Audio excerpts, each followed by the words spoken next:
I just bought my first investment property and I bought in Newcastle, New South Wales. So the big question is, why did I choose Newcastle to invest in?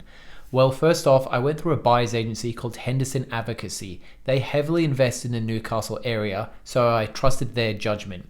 So I began to research it and try to work out, why do they like the Newcastle area so much?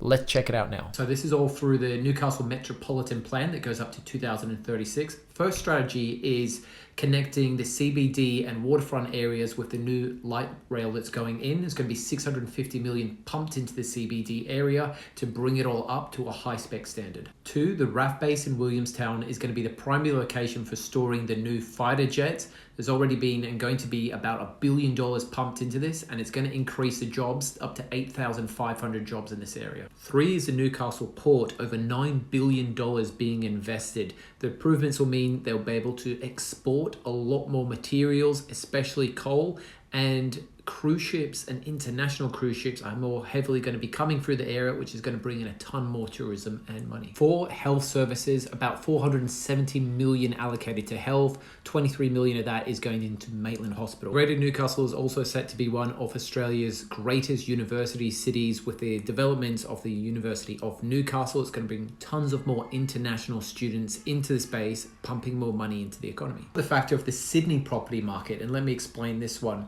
So many people are being priced out of the Sydney market, but they still want to live reasonably close to Sydney. So they can go only 2 hours away up to Newcastle. They can pick up a property for significantly cheaper, which is 20 minutes from the CBD, 20 minutes from the beach. So it's a lot of young families, professionals moving into the area that still have a good amount of income and funds, stimulating the Newcastle economy with that Sydney money. The city of Newcastle is a growing city. The population is estimated to grow by about 33% by 2036. Infrastructure, education, exports, it's all growing. And that money that the city receives is being reinvested back into the city to make it even better. It's bringing in more jobs, more opportunities, more young, hard-working families. That's all stimulating the economy. And once all that goes up in the city of Newcastle, what else goes up? Housing goes up as well.